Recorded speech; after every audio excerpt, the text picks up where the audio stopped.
NN news ಕನ್ನಡಕ್ಕೆ ಸ್ವಾಗತ. ಸಂಗೀತಾ ಕುಂಬಾರ್. ವರ್ಷಗಳ ಪರಿಶ್ರಮ, ಸಾಕಷ್ಟು ಜನ ಸರ್ಕಾರದಿಂದ ಸಾಕಷ್ಟು ಜನ ನಮ್ಮ ಅಮೂಲ್ಯ ಸಮಯವನ್ನು ನೋಡ್ಕೊಂಡಾರ, ಸಾಕಷ್ಟು ರಾಜಕೀಯ ತ್ಯಾಗವನ್ನು ಮಾಡ್ಯಾರ, ಆರ್ಥಿಕವಾಗಿ ಸಾಕಷ್ಟು ಸಂಕಷ್ಟದಲ್ಲಿ ಕೂಡ ಸಮಾಜ ಸಂಘಟನೆಯಲ್ಲಿ ನಾವು ತೊಡಗಿ ಅವರೆಲ್ಲ ಅನುಭವಿಸಿದವರು. ಅದಕ್ಕೆ ಈ 31 ವರ್ಷದ ಏನ್ ಶ್ರಮ ಈ ಕಾಂಗ್ರೆಸ್ನವರ ಒಳಗಾವ ನೀತಿ ಏನು ಬ್ರಿಟಿಷ್ ಪದ್ಧತಿ, ಅದನ್ನ ದಯಮಾಡಿ ಯಾರೂ ಕಿವಿಗೊಡಬಾರ್ದು. ಅದಕ್ಕೆ ನಾವು ಸಮಾಜವಾಗಿರ್ಬೇಕು. ಕಾಂಗ್ರೆಸ್ನವರಾಗಿರ್ಲಿ, ಭಾರತೀಯ ಜನತಾ ಪಾರ್ಟಿ ಆಗಿರ್ತೀವಿ. ಸಮಾಜದ ಪಕ್ಷಕ್ಕೆ ಸಿಕ್ಕಿದ್ರ ಅದು ಸೂಕ್ತ ಅಲ್ಲ, ದಯಮಾಡಿ ಯಾರು ಸ್ಪಂದಿಸಬಾರ್ದು ಅಂತ ಹೇಳಿ ಎಲ್ಲ ನಮ್ಮ ಸಮಾಜ ಬಾಂಧವರ ಹಿರಿಯರು ಒಂದು ನಮಗೆಲ್ಲ ಗೊತ್ತಿದ್ದ ಬಗ್ಗೆ ದಿನಾಂಕ 7ನೇ ತಾರೀಕು ಲೋಕಸಭಾ ವಿಜಯಪುರ ಮತಕ್ಷೇತ್ರಕ್ಕೆ ಚುನಾವಣೆ ನಡೀತಾ ಇದೆ. ಚುನಾವಣೆಗಳು ಅಂತಂದಾಗ ರಾಜಕೀಯ ಪಕ್ಷಗಳು ತಮ್ಮದೇ ಆದಂತಹ ಕೆಲವೊಂದು ಗಾಳವನ್ನು ಹೊರಡಿಸತಕ್ಕಂಥದ್ದನ್ನ ನಾವೆಲ್ಲ ನೋಡ್ತಾ ಇದ್ದೀವಿ. ಇಂಥದ್ರಲ್ಲಿ ನಿನ್ನೆ ನಡೆದಂತಹ ಪತ್ರಿಕಾಗೋಷ್ಠಿಯಲ್ಲಿ ಒಂದು ಆಘಾತವಾದಂತಹ ಸುದ್ದಿಯನ್ನು ನಾವು ಕೇಳಿದ್ವಿ. ಯಾಕಂದ್ರೆ ಯಾಕಂತಂದ್ರೆ ಕಾಂಗ್ರೆಸ್ಸಿನ ನಮ್ಮ ಪಂಚಮಸಾಲಿ ಸಮಾಜ ಬಾಂಧವರು ಒಂದು ಸಮಾವೇಶಕ್ಕೆ ಕರೆ ಕೊಟ್ಟಿದ್ದಾರೆ 5ನೇ ತಾರೀಕು ಮೇ 5. ಅದು ಏನಂತಂದ್ರೆ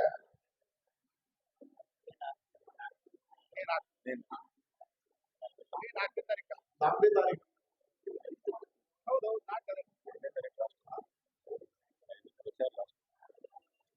ಆ ಒಂದು ಸಮಾವೇಶ ಏನು ತಿಳ್ಕೊಂಡಿದ್ದಾರೆ ಅಂತಂದ್ರೆ ಕಾಂಗ್ರೆಸ್ ಬೆಂಬಲಿತ ಪಂಚಮಸಾಲಿ ಸಮಾವೇಶ. ಇಲ್ಲಿವರೆಗೂ ಲಿಂಗಾಯತ್ ಧರ್ಮದೊಳಗಿರ್ತಕ್ಕಂತಹ ಏನು ಉಪಪಂಗಡಗಳಿದ್ದಾವೆ, ಯಾವ ಉಪಪಂಗಡವೂ ಈ ರೀತಿಯಾದಂತಹ ಒಂದು ಸಮಾವೇಶವನ್ನು ಮಾಡಿಲ್ಲ. ಹೀಗಾಗಿ ಈ ಸಮಾವೇಶ ಪಂಚಮಸಾಲಿ ಹೆಸರು ಮೇಲೆ ಕಾಂಗ್ರೆಸ್ ಬೆಂಬಲಿತ ಅಂತ ಹೇಳಿ ಮಾಡುವುದು ಎಷ್ಟೊಂದು ಸಮಂಜಸ, ಇದು ಸರಿನಾ? ದಯವಿಟ್ಟು ನೀವು ಅರ್ಥ ಮಾಡಿಕೊಳ್ಬೇಕು. ಪಂಚಮಸಾಲಿ ಸಮಾಜ ಯಾವಾಗಲೂ ತನ್ನ ಜೊತೆಗೆ ಪಂಚ ಅಂದ್ರೆ 5 ಪಂಚಮಸಾಲಿ, ಕುಂಬಾರರು, ಕಂಬಾರರು, ಬಡಿಗರು, ಅಕ್ಕಸಾಲಿಗರು ಯಾವಾಗಲೂ ತೆಗೆದುಕೊಂಡು ಹೋದಂತಹ ಒಂದು ಸಮಾಜ ಇದು. ನಾವು ಏನು ಒಂದು ಒಕ್ಕಲತನದಿಂದ ಬರ್ತಕ್ಕಂತಹ ಆದಾಯದೊಳಗೆ ಒಂದು ನಿಯಮಿತ ಪಾಲವನ್ನ ಅವರಿಗೂ ಕೊಟ್ಟು ಉಳಿದಿದ್ದನ್ನ ನಾವು ಅದನ್ನ ಉಪಯೋಗಿಸಿಕೊಳ್ಳಂತಹ ಸಮಾಜ ಅಂತಂದ್ರೆ ಯಾವ್ದಾದ್ರು ಇದ್ರೆ ಪಂಚಮಸಾಲಿ ಸಮಾಜ. ಪತ್ರಿಕಾಗೋಷ್ಠಿ ನೋಡಿದ್ರು. ಇವತ್ತು ಏನಾಗ್ಯದಪ್ಪ ಅಂದ್ರ ಕಾಂಗ್ರೆಸ್ನಲ್ಲಿ ಬ್ರಿಟಿಷರ DNA ಅದು ಹಂಗೆ ಮುಂದುವರೆದಂಗೆ ಕಾಣುತ್ತೆ. ಯಾಕಂದ್ರೆ ಬ್ರಿಟಿಷ್ ಆಡಳಿತದಾಗ ಬ್ರಿಟಿಷರೇ ಸ್ಥಾಪಿಸಿದ ಕಾಂಗ್ರೆಸ್ ಪಕ್ಷ ಇವತ್ತ ನಮ್ಮ ಎಲ್ಲ ಆತ್ಮೀಯರು ಅವರೆಲ್ಲ ಏನ ಕಾಂಗ್ರೆಸ್ ಹೋದ್ಮೇಲೆ ಅದನ್ನೇ ಒಂದು ಕಂಟಿನ್ಯೂ ಮಾಡ್ದಂಗ ಈ ಪತ್ರಿಕಾಗೋಷ್ಠಿಯಲ್ಲಿ ನೋಡಿದ್ರು.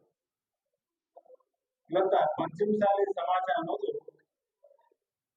ಲಿಂಗಾಯತದಲ್ಲಿ ಒಂದು ದೊಡ್ಡ ಒಂದು ಉಪಂಗಡ. ಸುಮಾರು 31 ವರ್ಷಗಳ ಹೋರಾಟದ ನಂತರ ಇವತ್ತು ಮುಂದಿನ ಪೀಳಿಗೆಗೆ ಏನಾದ್ರೂ ಒಂದು ಕೊಡುಗೆ ಕೊಡಬೇಕು ಅನ್ನೋಂಥದ್ದು ಒಂದು ನಿರ್ಣಾಯಕ ಸಮಾಜ ಇವತ್ತ ಒಗ್ಗೂಡೆ. ಆದ್ರ ನಿನ್ನೆ ಪತ್ರಿಕಾಗೋಷ್ಠಿ ನೋಡಿದ ಬಹಳ ಮನಸ್ಸಿಗೆ ನೋವಾಗ್ತದೆ. ಈಗ ಹೆಂಗಾಗಪ್ಪ ಅಂತಂದ್ರ ಸಮಾಜ ಸಾಕಷ್ಟು ಒಳಪಂಗಡಲ್ಲಿ ಹೊಡೆದ್ಕೊಂಡು ಹೋಗ್ಯಾರ. ಅದರಲ್ಲಿ ಕಾಂಗ್ರೆಸ್ನು ಈಗ 99ನೇ ಇಸ್ವಿಗೆ ಕಾಂಗ್ರೆಸ್ ಸರ್ಕಾರ ಇದ್ದಾಗ ಒಳ ಮೀಸಲಾತಿಗೆ ವೀರಶೈವಲಿಂಗಾಯತ ನೋಡಿ, ಮೊನ್ನೆ ವೀರಶೈವಲಿಂಗಾಯತ ಹಾಗೂ ಲಿಂಗಾಯತ ಅಂತೇಳಿ ಅದು ದೊಡ್ಡ ಪ್ರಮಾಣದಲ್ಲಿ ವಿಭಜನೆ ಮಾಡುವಂತದ್ದೇ. ಈಗ ಪಂಚಮಸಾಲಿ ಸಮಾಜ ಏನು ಅಂತ ಒಗ್ಗಟ್ಟಾಗಿ ಒಂದ್ ಏನೋ ನಮ್ಮ ಸಮಾಜಕ್ಕೆ ಒಂದು ಕೊಡುಗೆ ಕೊಡಬೇಕು ಅನ್ನುವಂಥದ್ದು ಎಲ್ಲಾ ಪಕ್ಷದ ಪಂಚಮಸಾಲಿ ಸಮಾಜದವರು ಉಳ್ಕೊಂಡಿದ್ವಿ ಅಂತದ್ರಾಗ ಇವ್ರು ಏನ್ ಮಾಡಕತ್ತಪ್ಪ ಅಂದ್ರ ಅದನ್ನ ಈ ಚುನಾವಣೆಗೆ ರಾಜಕಾರಣ ತಂದು ಇದ್ರಾಗ ಮತ್ತ ಹೆಂಗ್ ವಿಂಗಡಣೆ ಆಗತ್ತಂದ್ರ ಕಾಂಗ್ರೆಸ್ ಪಂಚಮಸಾಲಿ ಅಂತ ಹೇಳಿ ಮುಂದಿನ ದಿನಮಾನಗಳಲ್ಲಿ ನೋಡುವಂತದ್ದಾಗಲಿ. ದಯಮಾಡಿ ಅಲ್ಲಿ ಏನ್ ಪತ್ರಿಕಾಗೋಷ್ಠಿ ಕೂತಿದ್ವಿ ಎಲ್ಲ ನಮ್ಮವ್ರೆ, ಎಲ್ಲ ನಮ್ಮ ಬೀಗರ ನಿಮ್ ಹುಡ್ಕೊಂಡ್ರಿ, ಅವ್ರಿಗೆ ನಾವು ವಿನಂತಿ ಮಾಡ್ತೀವಿ, ಇದು ಮಾಡೋದು ನಾವು ಸರಿಯಲ್ಲ. ಸಮಾಜ ಒಂದ್ ಕಡೆ ಇರ್ತದ, ಪಕ್ಷ ಒಂದ್ ಕಡೆ ಇರ್ತದ. ಪಕ್ಷ ಹೆಂಗಪ್ಪ ಅಂತಂದ್ರ ನಾವು ನಮ್ಮ ಸರ್ಕಾರದ ಸಾಧನೆ ನಮ್ಮ ಪ್ರಣಾಳಿಕೆಯನ್ನು ಮುಂದಿಟ್ಕೊಂಡು ನಾವು ಚುನಾವಣೆ ಮಾಡಬಹುದು. ನೀವು ಪ್ರತ್ಯೇಕವಾಗಿ ಪಂಚಮಸಾಲಿ ಸಮಾಜ ಕಾಂಗ್ರೆಸ್ ಪಕ್ಷದಿಂದ ನಾವು ಒಂದು ಸಮಾವೇಶ ಮಾಡ್ತೀವಿ, ಪಂಚಮಸಾಲಿ ಸಮಾಜದ ಮುಖಂಡರನ್ನ ಕರ್ಕೊಂಡು ನಾವು ಸಮಾವೇಶ ಮಾಡ್ತೀವಿ ಅಂತ ಹೇಳುವಂತದ್ದು ಬಹಳ ಇದು ಖಂಡನೀಯ, ಇದು ಸರಿಯಾದಲ್ಲ, ಇದು ಸಮಾಜ